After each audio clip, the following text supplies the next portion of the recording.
And just like that, the NFL draft, the 2024 NFL draft is in our review mirrors. And I thought for the first few picks, it was going pretty much as expected. Now, granted, a few months ago, it was expected Drake May would be 2, Jaden Daniels 3, but that flip-flopped and it was pretty obvious it was going to be the other way around. And then we got to the wildness. The wildness. Atlanta Falcons. On pick number 8. What are they thinking? Dude, I didn't get this one at all. They just signed Kirk to a $100 million contract. Yeah. And then they draft another QB. I mean, what are they thinking, bro? It's nonsensical. I really don't understand it. I don't really think the Aaron Rodgers, Jordan Love situation is that comparable to this, and we'll get into all of that in a bit here. But before we get into our draft recap, I know you want to update us on the NBA playoffs a little bit. I do, yeah. So made some NBA playoff picks a couple weeks back. I think it was maybe 2 weeks ago now. Yeah, 2 weeks. 2 weeks ago. They're all pretty much going according to plan. I would say they're doing pretty well, except for the Philadelphia 76ers. They're my one team that's not looking great. But let me just run through these real quick. So Boston and Miami are facing off. I picked Boston to win this series. They're up 2-1 right now. Looking good there. Then Cleveland Cavaliers at Orlando Magic. I picked the Cavaliers to win this series. The series is now tied 2-2. The Cavs started off 2-0, and they gave up the last two to the Magic, falling at the Magic's home stadium, or home court rather. And then we've got the Milwaukee Bucks and the Indiana Pacers. I picked the Pacers to upset the Bucks, and this one's looking really well. I know that Giannis is out. However, the Pacers are still up 3-1 in the series, which is really great for this pick.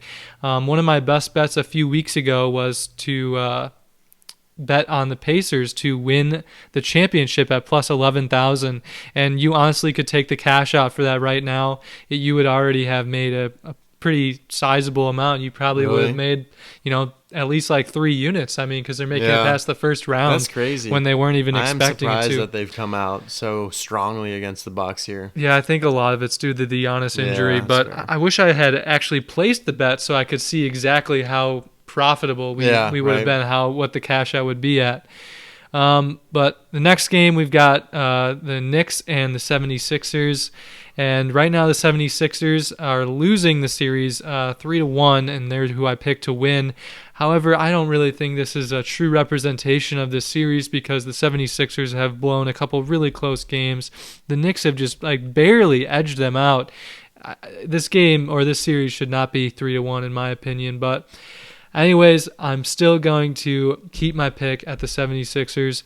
The OKC Thunder against the New Orleans Pelicans. The Thunder are absolutely pounding the Pelicans as they should. They're winning right now 3-0. The fourth game is tonight, Monday night. Screw them Pelicans. Yeah, dude, the Pelicans are just going to flop around and go back to the water. Flounder in the water. Yeah, exactly. Probably get eaten by a shark. Yeah, that's where they belong, dude. Then we've got the Los Angeles Clippers and the Dallas Mavericks. Now, I picked Dallas to win this series. They're currently tied 2-2. Still like the Dallas pick, but this is a good series so far. However, what is not a good series?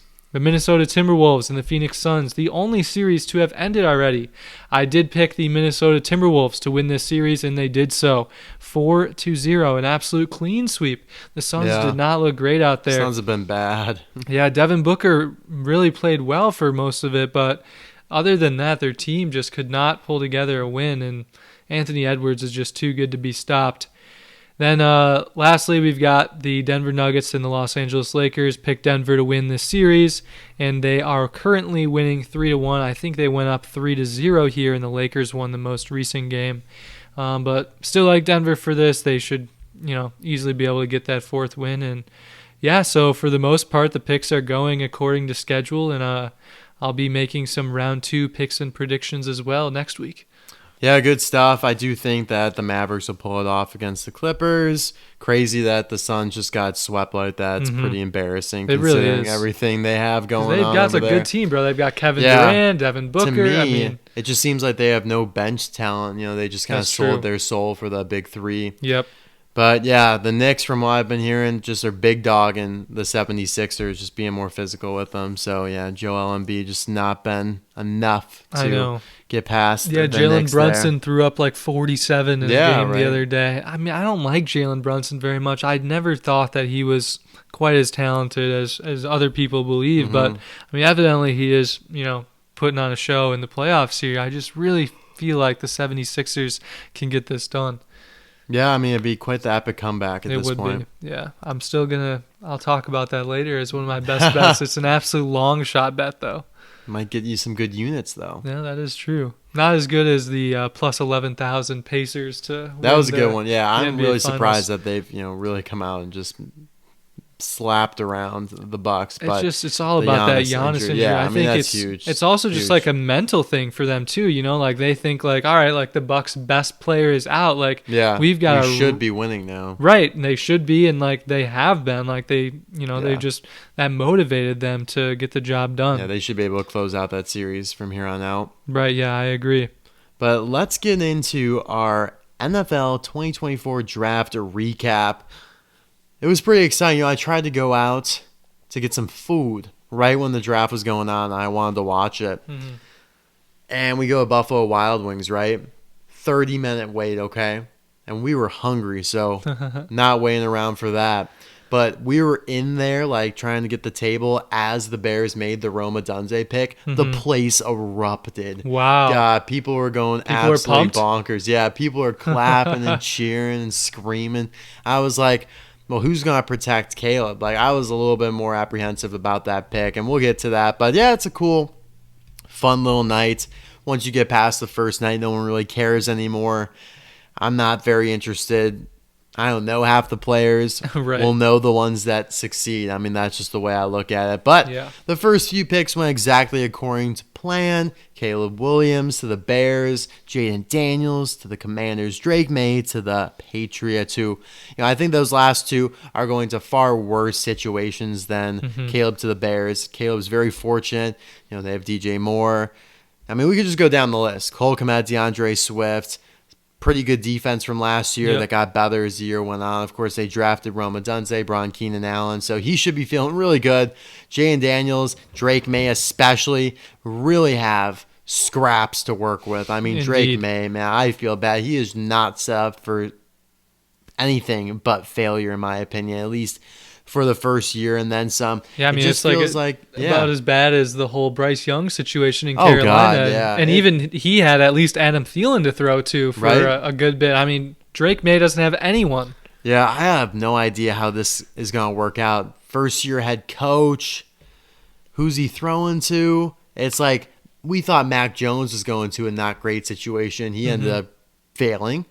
How is Drake May possibly going to succeed? I mean, he's going to have to really overcome. I think Jaden Daniels might be able to with the better talent that they have in Washington and all that. But yeah, for both of these guys, I'm very concerned about them. Jaden Daniels needs to run a little bit smarter and not as aggressively. I mean, he runs like Josh Allen, and yet he's like half the size of him Yeah. in terms of girth. But hey, Jaden Daniels get hurt. Marcus Mariota's poo. You know who's starting quarterback for the Commanders? It's Sam Hartman. Ooh. I'm telling you, it's possible. Don't count it out. Jaden Daniels is bound to get hurt, and we all know what Marcus Mariota is. We don't want to see any more of him. So throw Sam Hartman in Week 17. You want to Why see not? that, though? I do. You think he's going to do well? I'm not sure. I just want to see him start a game. That's all I want. I saw I know. Ian Book start one Yeah. game. I'm content.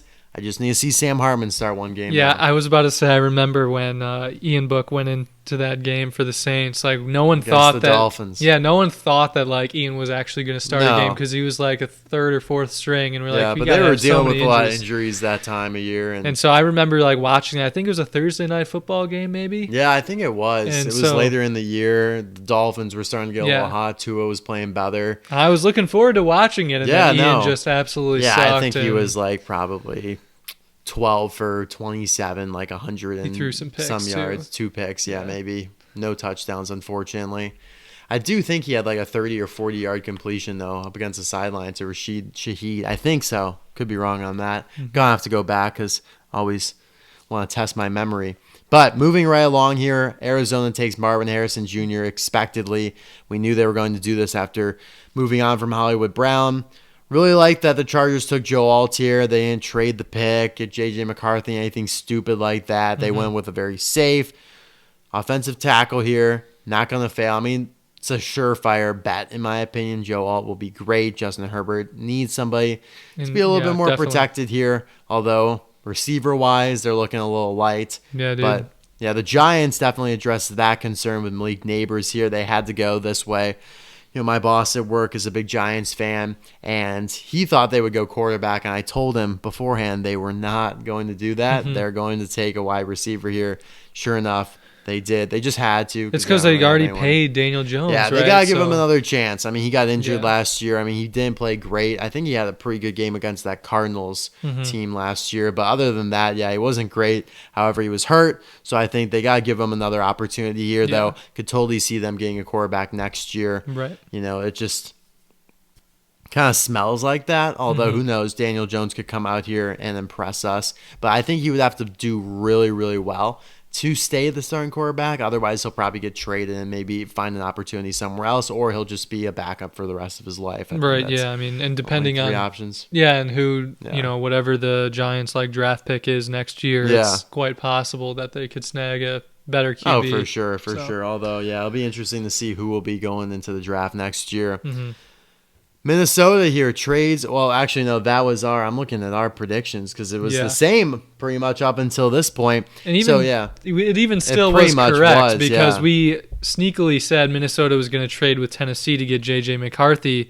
Well, they didn't trade, and Tennessee picked J.C. Latham, and we still had Tennessee taking J.C. Latham at the 11th spot. They just didn't trade to Minnesota, and they still took J.C. Latham. So really we had the first 7 picks right pretty much until number 8, the brain buster. Yeah, I mean, we should have had number 8 correct. I think most of the nation should have had number 8 correct until Atlanta decided to just pull the Uno reverse card on everybody.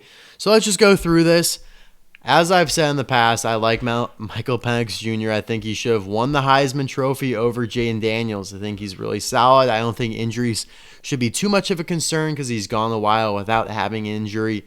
He's a very good passer, not quite as mobile as some of these other guys, but I think he would succeed right away. He's had a lot of reps in college, maybe not quite as much as Bo Nix or some of these other guys. Jaden Daniels, I think actually, Bo Nix, Michael Penix Jr., those are 2 of the more experienced guys in this draft class. Bo Nix does have the record for the most amount of starts, though, for like a college 61 quarterback. Or something like that? I think it's close to that. It might be just short of that. 61 might be what Dylan Gabriel will end up needing in order to beat him because Dylan Gabriel is on the path to beat Bo Nix's record also at Oregon. But anywho, the problem with this is obviously you sign Kirk Cousins, you bring him in, you don't tell him that you're going to draft Michael Penix Jr. No one expected Penix to go this high. Everyone pegged him for 12 to 13. Maybe Vegas, maybe not, Maybe they won't even take a quarterback. So top 10 for Penix Jr. was completely out of the question. So I think they reached. I also don't think it was a need that they needed to address. It was not. They've got too many other needs, exactly. Bro. I mean, Dallas Turner, I think, was the right pick here. Their defense, especially in terms of generating pressure, was poo last year. And yet they go for the quarterback here. And even if everything goes according to plan, Kirk Cousins plays well, and if his contract rolls around, Penix Jr. is going to be 26, 27 years old. Like, he's going to be old, man. Like, Jordan Love right now, I mean, he's quite young. I think he's 25. 25, I'm pretty sure, is how old Jordan Love is. And Jordan Love was taken a lot later on in the draft than Penix is here. So I think whereas Jordan Love was expected to go higher than he was that year, Penix was expected to go lower than he was. So that's another part of the problem here. Kirk Cousins is going to be looking over his shoulder. I feel like it will hurt his confidence. That's just kind of the player he is, unfortunately. And I don't think that...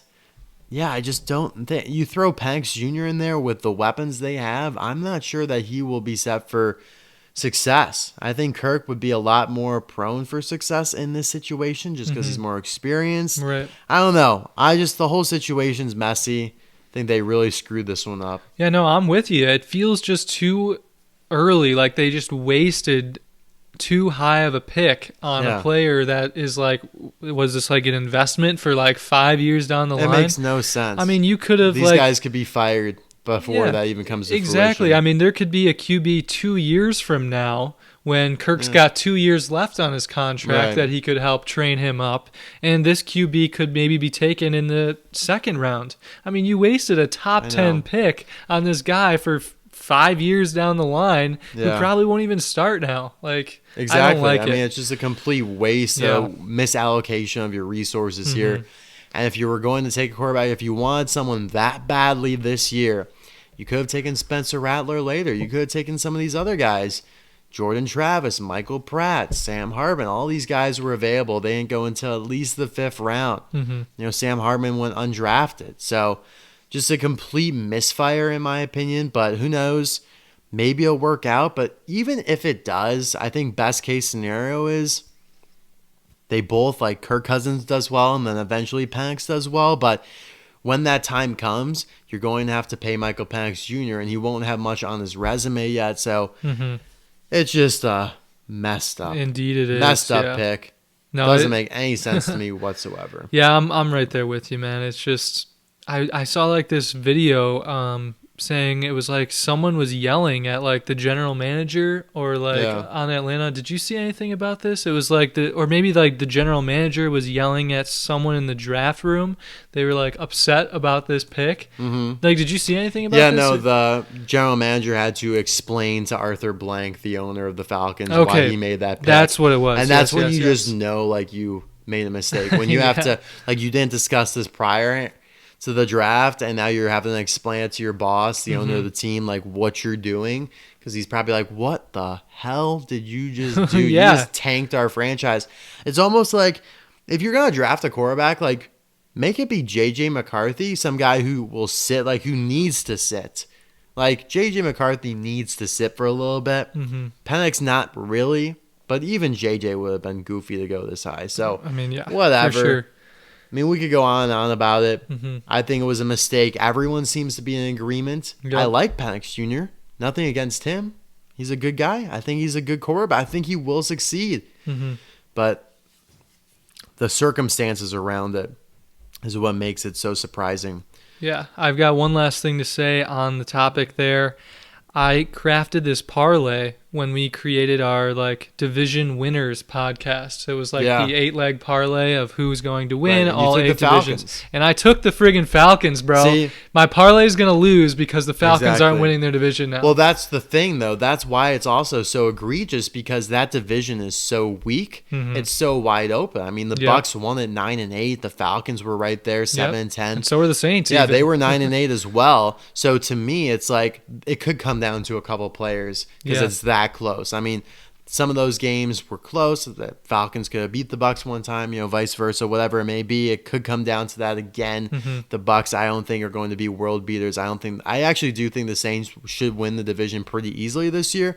I'm a little bit in a different camp this year than you are, but the Falcons blew any opportunity they had to win the division by not taking someone that could help them win now. I know, I agree, and it's going to cost me a full 6-figure salary, salary, for the bro. Saints. I could have told you beforehand to go with the Saints, because even if they took Dallas Turner, I don't think they're winning the division. Yeah, I'm telling you, place a bet on the Saints to win the division.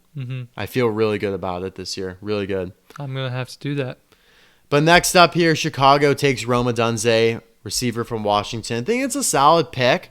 I would have preferred maybe a top-tier offensive lineman like Olu Fashanu that goes here a little bit later, but really can't go wrong with it. I wasn't cheering in the B-dubs, but I'm still content with it. Yeah, I went into work the next day. Ryan, who you know, assistant pro at the golf course we work at, and he was out of his mind happy about it. I mean, he was just going around dancing, saying like, yeah, Bears, Super Bowl. I mean, he is going nuts. Like, I don't understand. He's like, how are they going to guard all 3 of those guys out there? I'm just like, bro, like, well, if Caleb doesn't have any time to throw. Yeah. But I don't know. I think it'll be fine, but it is a really tough division overall. I kind of like the pick, though. I think I like it a little bit more than you do, just because.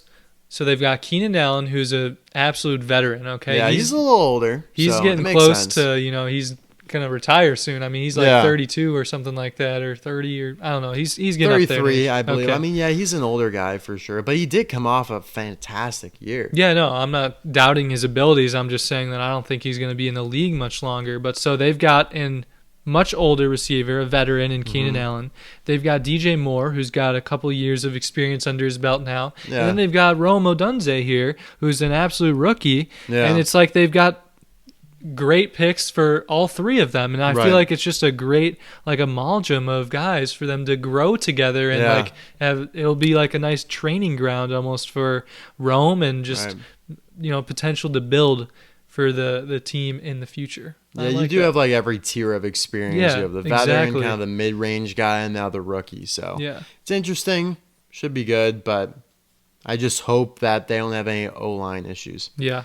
So Minnesota here kind of expectedly does end up taking J.J. McCarthy. They trade up one pick.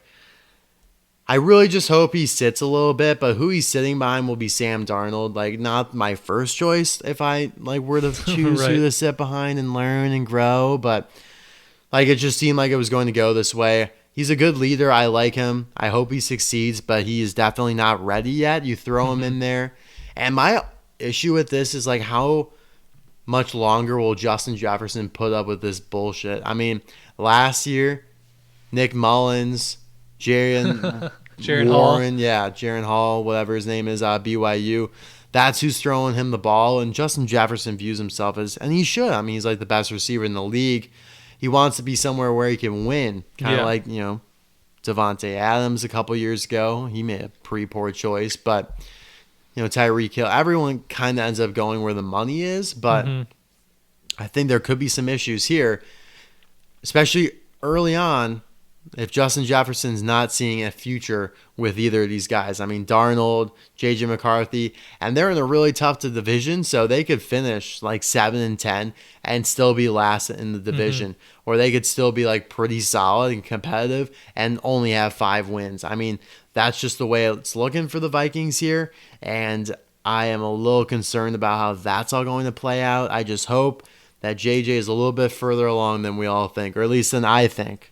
Yeah, well, Justin Jefferson could pull a sort of Jonathan Taylor and kind of just like request a trade and sit out for several weeks. Yeah, like I'm gonna get out of here. Like yeah, like because he doesn't want to play with this team. But I don't know. If I'm JJ McCarthy, I'm kind of happy about this because you gotta be. He wanted to go here. He said before the draft that he would want to go here out of anyway. Yeah, I mean, and that kind of makes sense, right? Because of all the people who you're gonna vie for a starting job against, you want to, right? be going up against Sam Darnold rather than, Pat Mahomes. And Sam Darnold will have like a bad game and then everyone's going to be clamoring for you to come out. Yeah, well, that's also the problem with Kirk Cousins. Like Kirk could very well have like a bad game and everyone will clamor for Penix to come out. Yeah, so I don't know. We'll see what happens, but I honestly think that JJ's liable to get a start without even an injury. Like I could see him. For sure, yeah. I mean, I think it's likely that happens. Yeah.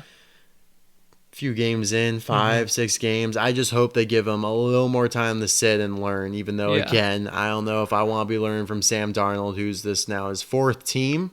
So we'll see. We'll see what happens. But moving right along here, the Jets take Olu Fashanu, offensive tackle here from Penn State. Got to protect Aaron Rodgers. This is a pretty clear pick. I did think they would maybe go for Brock Bowers, the tight end.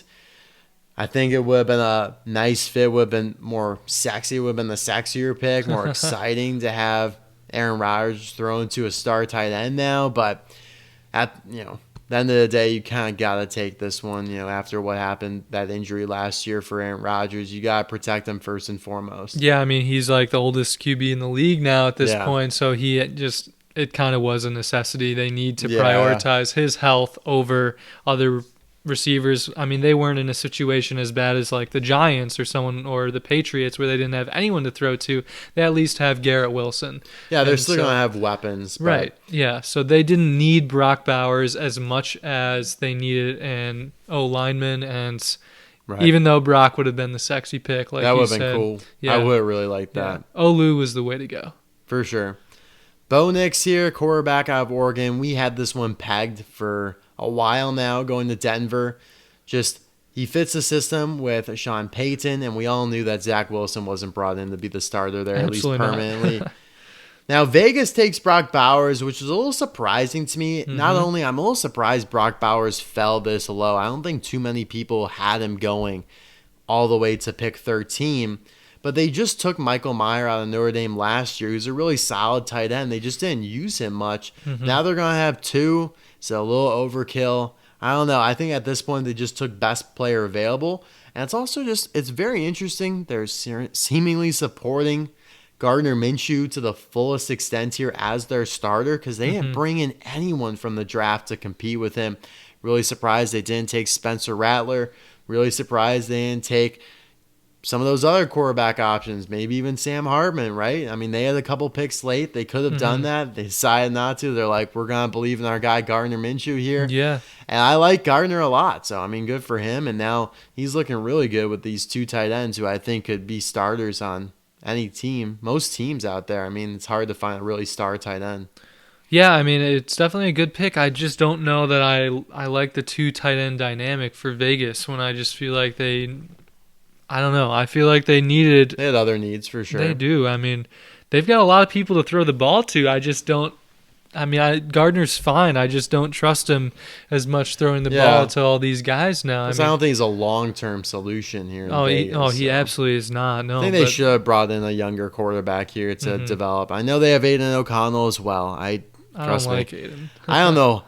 Because both guys could very well start day one. It'll be interesting to see who ends up being the starter for Vegas. But, yeah, I would definitely prefer Gardner Minshew over Aiden O'Connell. It's got to be Minshew. It's got to be. Yeah. It's got to be. But, hey, again, Minshew has a bad game. They're going to put Aiden out there. That's true. These guys are on short leashes. So the next few picks here, we're just going to run through. Fuaga goes to New Orleans here. So they're protecting Derek Carr and building a little bit maybe for the future here. Spencer Rattler, who they picked later on. We'll talk about that later. Indianapolis goes Laiatu Alatu. UCLA get a little bit more pressure off the edge there. Seattle takes Byron Murphy from Texas. Good pick there. Their defense was struggling, so this was a smart, wise pick. Plus, J.J. McCarthy was already off the board, who we kind of thought had maybe some potential to go to Seattle.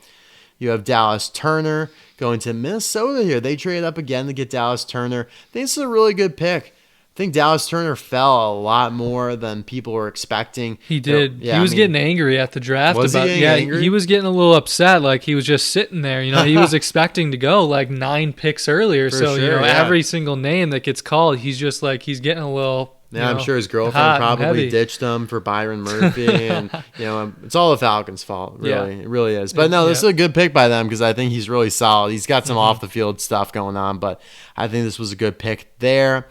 I think it's another really good pick for Cincinnati and Marius Mims out of Georgia.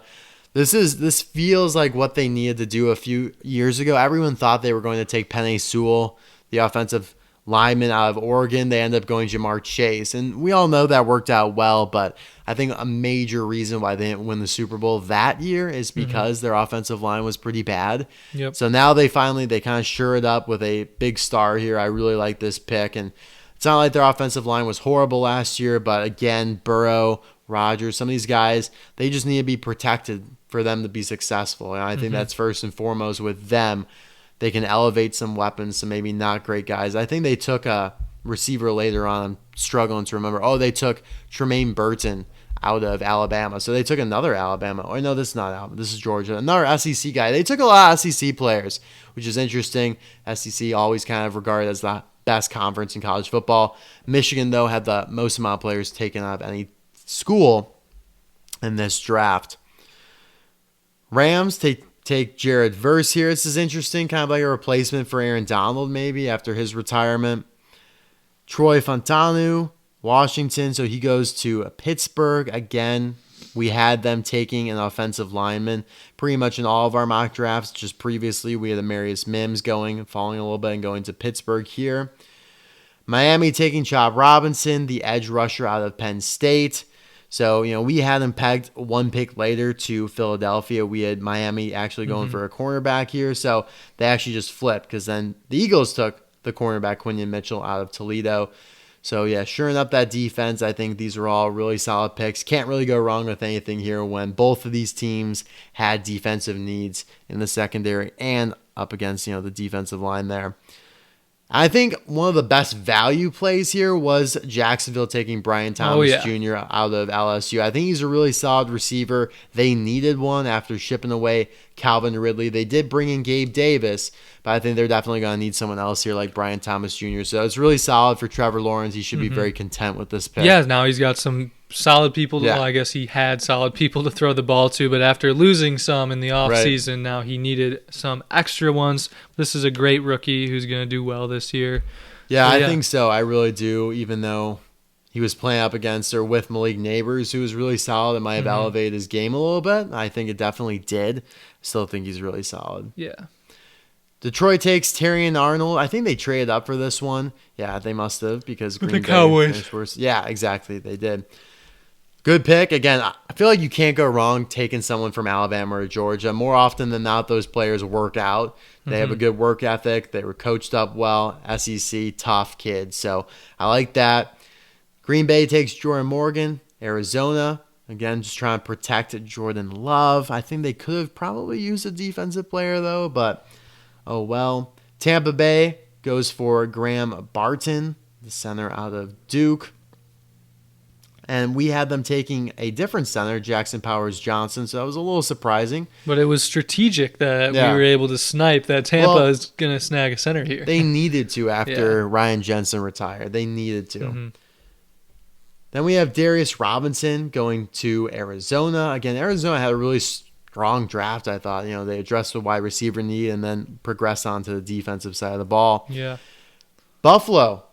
They trade back not once, but twice. The first one to their rival, Kansas City. This is stupid. I'm sorry. I don't know why the Bills thought, let's trade with the teams that beat us like almost every year in the playoffs. Let them get a receiver because we both need receivers. So they take Xavier Worthy, who you had pegged going to Kansas City from the jump. So we did that back in February when we first did our mock draft. Yeah. And I think it was the exact thing the Chiefs' thought behind it was exactly what I had said, to fill this Tyreek Hill sort of need. So I'm excited that we were able to peg this pick. Yeah, I'm a little worried about how he will do, though. I am His not size. convinced. Yeah, he's a smaller guy, and I feel like sometimes you can get a little bit entranced by the speed and a little bit obsessed with it and kind of brush everything else under the rug, all the other qualities and just kind of his overall and talent. Also when he puts on the pads, bro, I mean, because he's only he's 100 not and fast, he's only 165 pounds, so he puts on 10 pounds of pads and he's gonna significantly slow down. That's what I'm saying. Yeah, I mean, plus he'll probably want to put on some weight too. Yeah, no, he'll have to. But they needed a receiver. Yeah. Tyler Guyton, offensive tackle, goes to Dallas here. An interesting pick. I mean, their offensive line was kind of decimated, getting older, so they needed to do this. But I feel like, again, they had some other issues they could have addressed. I thought maybe a receiver would have been wise here, just out of my personal opinion. I think CeeDee Lamb going to need someone else to balance it out. I don't think CeeDee's going to have quite as successful of a year as he just had. Just needs a little more support. Can't all be Dak to CeeDee. But they took offensive line here. Nate Wiggins fell quite a bit more than I anticipated. We had him going quite a bit earlier. But he goes to Baltimore, cornerback out of Clemson. I think that's a solid pick for them. Although, they're going to be stacked on defense because they already were. Yeah, they've got Kyle Hamilton on one end and Nate Wiggins on the other. I mean, they're looking so nice. Their defense, bro, is going to be really hard to get past this year. Yeah, and it was already really hard to get past last year. Right, yeah, and even their offense still. It's not like a Broncos team where their offense sucks and their defense is great. Right. This is their offense is electric. Right, but again, it's one of those teams that doesn't have that many needs. I mean, maybe a receiver could have been nice here. They could have used one, They probably could have. Odell, I mean, I don't think anyone thinks Odell is a solid wide receiver too. And we saw Zay Flowers blow it for them in the playoffs. So could have been good to maybe bring someone in, put some pressure on Zay. But here's a receiver, two in fact. Ricky Pearsall goes to San Fran out of Florida. I like Ricky Pearsall quite a bit, but San Fran taking him is a bit strange to me because of the fact that they already have two really solid receivers. So is this foreshadowing that one of them's going to go? After the Fortnite debacle? That's what I'm saying. Debo's getting out of there? I feel like Debo with big dick Brandon Ayuk out of there, if anything. Yeah, I mean, I really don't understand this pick, bro. They've got enough people to throw the ball to. They've literally already got Debo, Ayuk, and Kittle. Like, it's not like their tight end sucks, so they want to get another receiver. Saying. Like, Kittle is solid, and plus they have Juwan Jennings too. I mean, he's still there, right? Yeah, they've got Juwan Jennings as another tight end, and then they even have receiver. Okay, and then they've got McCaffrey, who does a ton of receiving. That's what I'm saying. So I don't know. Maybe they just know something. They just know Ricky's an absolute beast, which he is, but I just don't know if he was deserving of going in the first round to San Fran like this. But, yeah, good stuff there. What was I going to say about San Fran? It's kind of, like Baltimore. They're just so good everywhere. They didn't necessarily have a blaring need. I still liked the Darius Robinson pick that, we had for them, though. Like, they could have used another, edge to line up across from Nick Bosa. Yeah, if anything, that or secondary, because their secondary, I mean, Jared Goff kind of torched it up, and, I mean, Jordan Love torched them up a little bit as well. Their secondary was not ideal. I mean, Patrick Mahomes threw for 333 yards on them in the Super Bowl. Yeah. Carolina then trades with Buffalo. Buffalo's like, yeah, you know what, first round just overrated. We're going to get out of there. And Carolina takes Xavier Legette here out of South Carolina. He's really good. And again, it goes back to what I was saying about Spencer Rattler. Both of them played on South Carolina. They were both really solid. I'm glad Legette got recognized like this because I do think he might even be better than Ricky Pearsall. Might even be better than Xavier Worthy in the long term. I think he's a really solid receiver playing on a bad team. And when something like that happens, you have to give him a little bit more credit when you could stand out and still be productive on a bad team. So, good stuff there. The Bills did end up taking a receiver, Keon Coleman, in the very next pick. So good for them. I think Keon Coleman's also a really solid receiver. So it's not like they ignored it completely. But I am a little surprised, though, that they completely traded out of the first round and also traded with their rival, Kansas City. No quarterback was taken at all in rounds 2 and 3, which I thought was just crazy, hyperbolic after 6 were taken in the first round. Actually, in the first, 12 picks it was. Like no one left at that point. Yeah, but I do think, man, Spencer Rattler is solid, and we all know Derek Carr is not the long-term answer in New Orleans. Yeah, a few more years, but, man, if he doesn't play well, they're going to put this kid in. He's solid, and everyone hates him from, that Netflix documentary out of high school where he was super cocky and an absolute asshole, but he's matured up. He's a really good guy. Transferred from Oklahoma. Let's remember, Spencer Rattler was the man in Oklahoma. Then Caleb Williams comes around, kicks him off because he was having a bad game, leads a comeback, beats Texas in the Red River rivalry. They both then transfer, which I thought was quite surprising at that point. USC gets Caleb. Spencer Rattler goes to the other USC, University of South Carolina. And they had quite a bit of a divergence in career paths from there on out because South Carolina they were pretty bad on offense. And, well, not horrible on offense, just a kind of tough team overall. Their offensive line was bad. But yeah, Adonai Mitchell, I also thought fell quite a bit. I do think he ended up going to Denver, if I'm not mistaken. But I thought he would go in the first round. We had him going quite early, and yet he fell all the way down to the second round, I think, pick 52. Wow. And he actually went to the Colts, which we did originally. Well, yeah, we had the Colts taking a receiver. You had the Colts taking a receiver in your first mock draft, and so they did end up addressing that need there. All right, that's all. Good stuff, dude. Well, I guess we can head into our best bets now. Let's do it. Best bets review. So we got updates on the OKC and Indianapolis Pacers to win the finals. So when we put the bets in, OKC was plus 1,600 to win the finals. They're up to plus 950 now, which means that you could take a cash out for a profit. I don't know what the profit would be on these, but you're in the positives, already making coin if you placed either of these bets. And the Pacers plus 11,000 is now down to only plus 4,500. So again, that's a major shift in the odds there. You could cash that out for a sizable profit. Now, next we've got my 2 best bets of the week. We had Dallas at the Clippers last week. Dallas money line on Tuesday, cashed that, minus 135. And then the Pelicans at OKC to cover, minus 7.5 on Wednesday. hit that one too.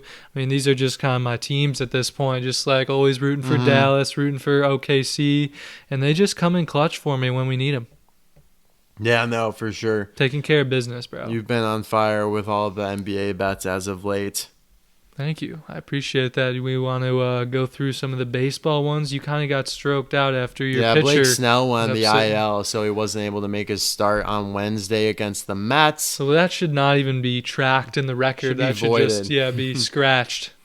And then the Nationals money line plus 162. They ended up losing 2-1, but I was confident in Mackenzie Gore, who came back and made a good start. But he was facing Yamamoto, who made an even better one. But it was just a close 2-1 ball game, and yeah, that's that. It's really hard to make these picks. I want to make them for Wednesday or Thursday, but I feel like it's very dependent on what happens Monday and Tuesday. It absolutely is, man. It really feels that way. But I will brew up something for you guys. I will do something. Let's do... Oh, man. You want me to run through the basketball ones for this week? Yeah, while do your you're basketball coming up with ones your picks? while I just kind of concoct something up here. I dig it. So we're going to still roll with the 76ers to win the series, down 3-1 against the Knicks. I'm going to toss that into my best bets at plus 540 here. I really, really like the 76ers, dude. I really feel like they can come back from this. They don't even deserve to be down 3-1 in this series. I think they're going to pull off an epic comeback, and they're going to take home the win. It's a risky bet. I would not sprinkle even a full unit on it. This would be like a half unit kind of play. Yeah, for sure.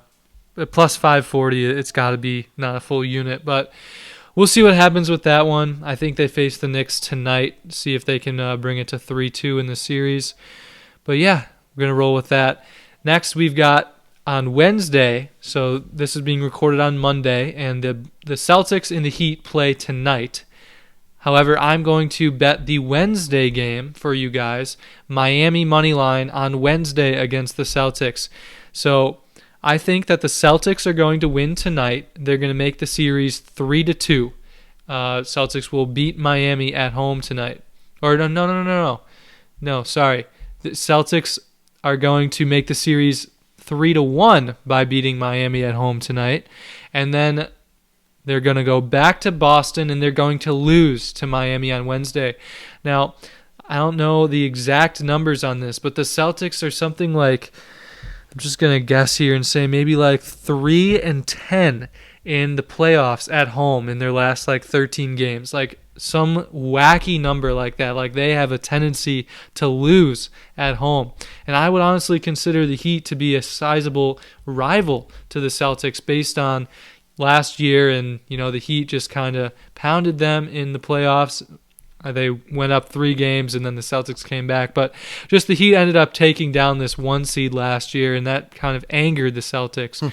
But I think that Miami is going to give them another close run for their money here, make the series 3-2 on Wednesday before the Celtics take it home on Friday.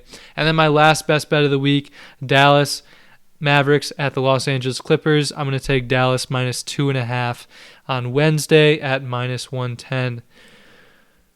That's what I got. I like it. Hopefully you can stay hot. Hopefully I can get hot. I'm going to take 2 unders on Wednesday. Cubs, Mets, whatever it is. It's going to be Imanaga versus Butto.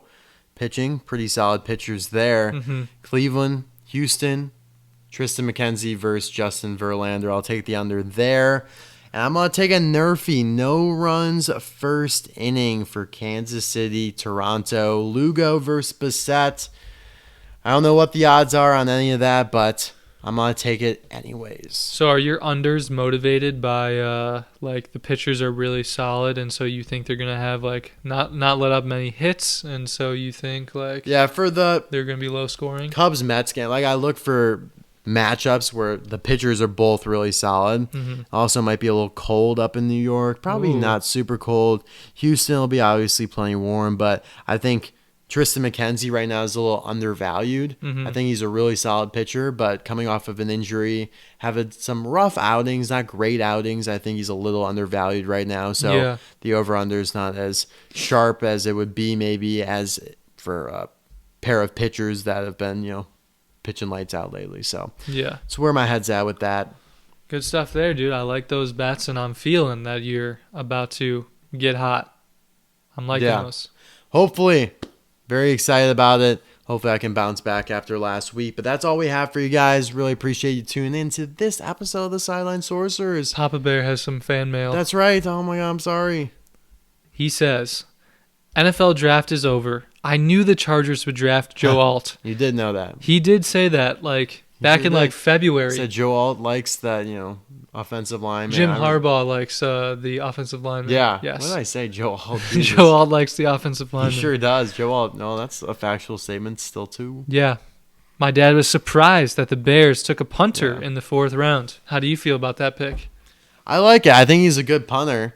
And obviously prefer that he's not used all that much. And Caleb voiced that himself, actually. Caleb Williams came out and said, "You won't be needed that much," basically is what he said, which is a little cocky, but I think all in all it was a good pick. You're not too worried that in the 4th round is too early for a punter? No, this guy's top tier. Yeah? He's solid. Okay. My dad also said the Steelers killed it in the draft. He really likes the Steelers picks this year. Yeah, they were okay. They were okay? They were kind of there was nothing too sexy, but they just got the job done. Strengthen the O-line. And his final comment is that Buffalo is trying to make Josh Allen a 2,000-yard passer and a 2,000-yard runner because Buffalo is not drafting top-tier wide receiver talent, evidently. I do like Keon Coleman, but yeah, it is weird that they trade out of the first round. Yeah. It is very strange. If anything, though, Josh Allen could have a really rough year. He might not even make either of those. Don't say that two about counts. my guy. I'm sorry. Josh Allen's bound to get hurt one of these days, too. Jesus, man. You're I know, I'm absolutely sorry. dogging on him today. The law of averages has to kick in eventually. I mean, you're How telling does me Joe that Burrow get hurt all this time, and he doesn't even run half as much? Not even a fraction of the amount that maybe Josh he's Allen just runs. a little pansy. He just is liable to get that sympathy attention from the women. Josh Allen is an absolute freak of nature. He's an absolute bull. Yeah, he But is, bro. He's cute and cuddly, though. He is, yeah. So. He's cuddling up with Haley Steinfeld these I knew days. you were going to say that, yeah. Met on Rhea. What was that? Didn't they meet on Rhea, you were telling me? Yes. Yeah. On Raya, yes. Raya. Right, Yeah. okay. The dating app for celebrities. Yes, if you guys don't know. Definitely. We're trying to get on there Yeah. once our podcast takes off. Right? Yeah, no. Once the Sideline Sorcerers go viral, Yeah. we'll be the absolute matchmaking sorcerers at that point. But all right, guys, thank you as always for listening, and we'll see you guys next time. Bye now.